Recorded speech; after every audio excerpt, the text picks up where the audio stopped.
మెగాస్టార్కి బంధుప్రీతి ఎక్కువ లేక ప్రతిభావంతులకు తనతో సింక్ అయ్యే అత్యంత సన్నిహితులకు అవకాశాలు ఇచ్చి కెరీర్ని నిలబెట్టేందుకు ఎంత రిస్క్ అయినా చేస్తారా? ఇది మెగా ఫ్యాన్స్ సందిగ్ధత. ఈ ప్రశ్నలకు సమాధానం అన్నయ్య దగ్గర సిద్ధంగా ఉంది.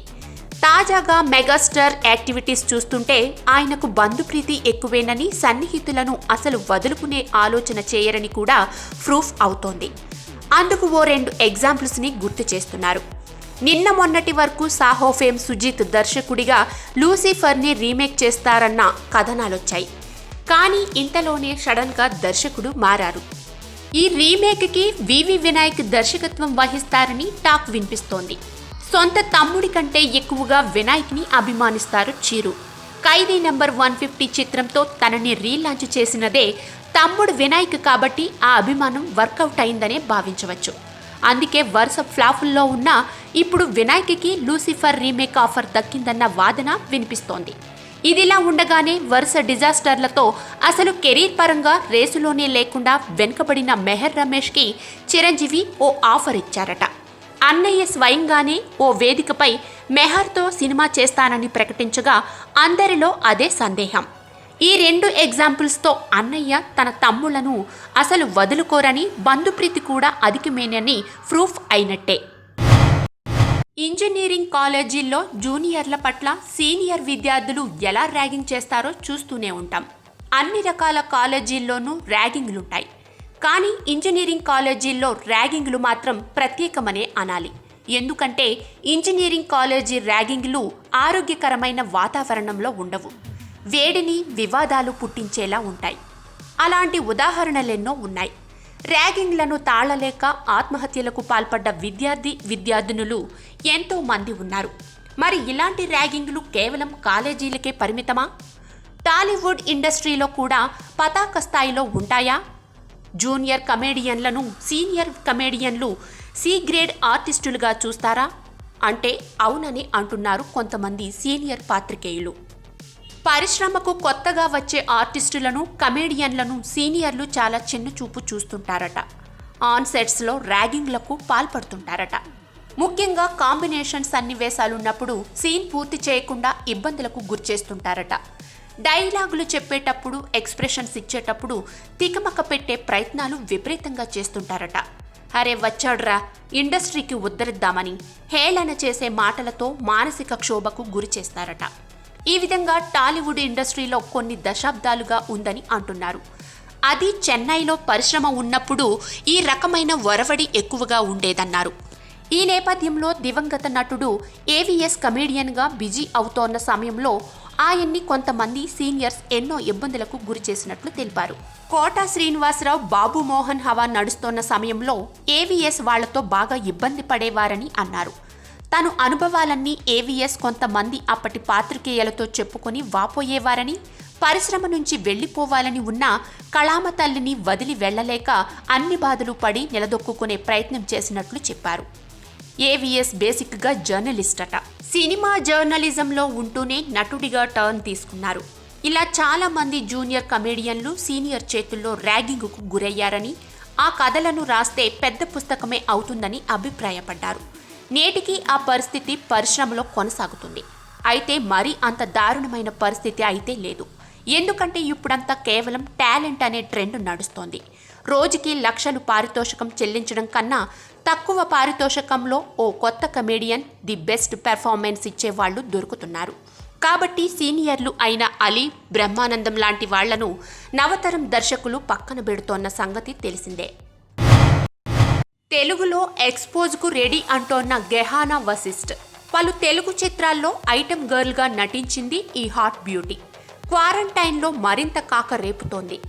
తాజాగా తన బికినీ ఫోటోలను రిలీజ్ చేసిన ఈ బ్యూటీ కుర్రాళ్లకు నిద్ర పట్టకుండా చేస్తోంది. ఫిల్మీ దునియా సినిమాతో బాలీవుడ్ ఎంట్రీ ఇచ్చిన ఈ బ్యూటీ బ్లాక్ కలర్ బికినీలో తన అందాలను ఆరబోస్తూ కుర్రాళ్లకు పిచ్చెక్కిస్తుంది. మహేష్ ట్విట్టర్లో కోజికోడ్ విమాన ప్రమాద ఘటన కలచివేసింది. ప్రమాదంలో ప్రాణాలు కోల్పోయిన వారికి నా సంతాపం తెలియజేస్తున్నానన్నారు. గాయపడిన వారు త్వరగా కోలుకోవాలని కోరుకుంటున్నాను అని ఆయన ట్వీట్ చేశారు. 2020లో వరుస విషాద ఘటనలు చోటు చేసుకుంటున్నాయి. లెబనాన్ రాజధానిలో జరిగిన భారీ పేలుడు వందల మందిని పొట్టన పెట్టుకుంది. ఓ ప్రక్క కరోనా వైరస్తో అల్లాడుతున్న ప్రపంచం ఇలాంటి దుర్ఘటనలతో బెంబేలెత్తుతుంది.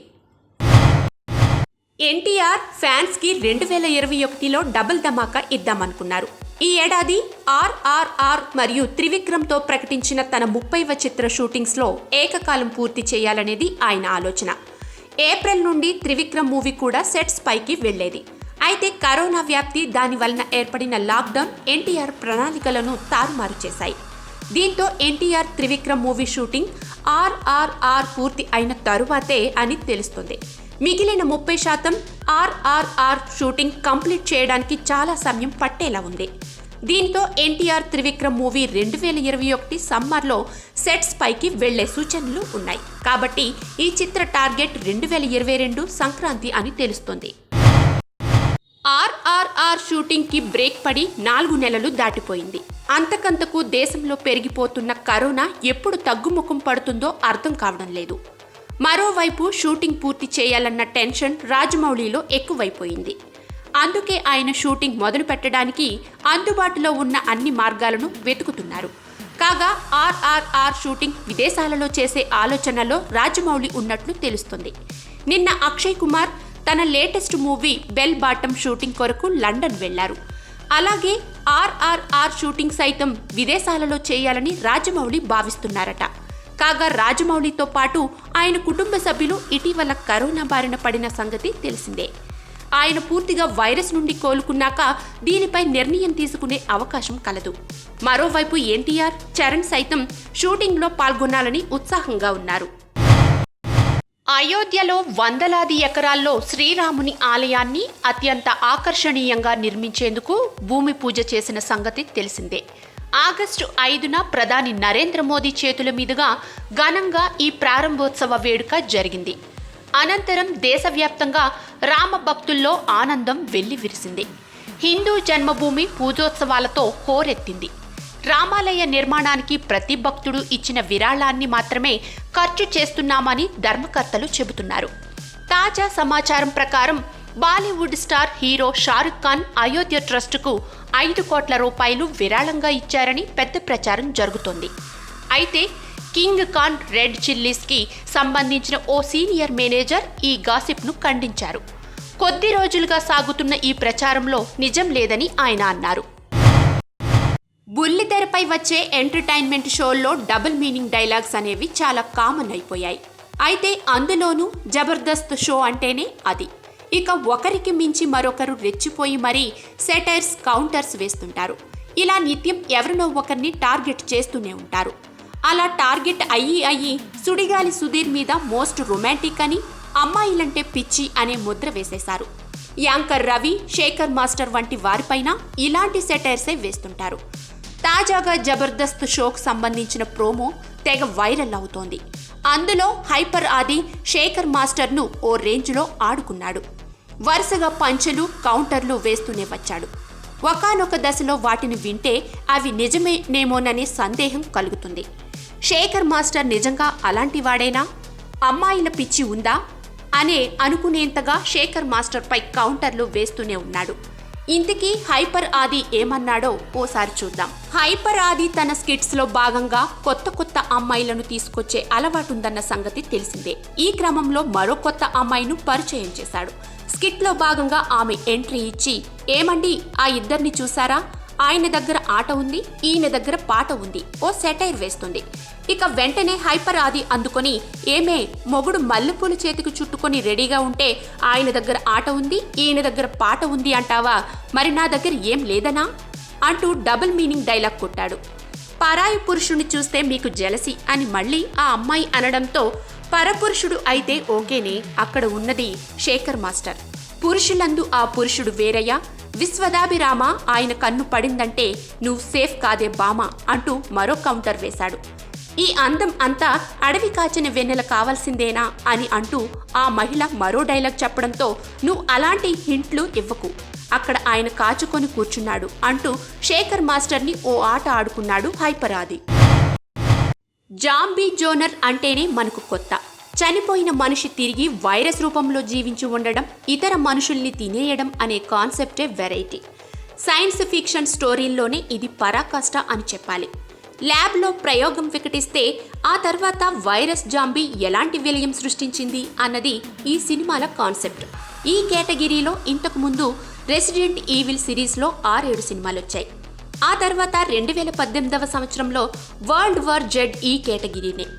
జయం రవి నటించిన జాంబీ 2019వ సంవత్సరంలో సౌత్లో ఓ ప్రయోగం, కానీ పెద్ద సక్సెస్ అవ్వలేదు.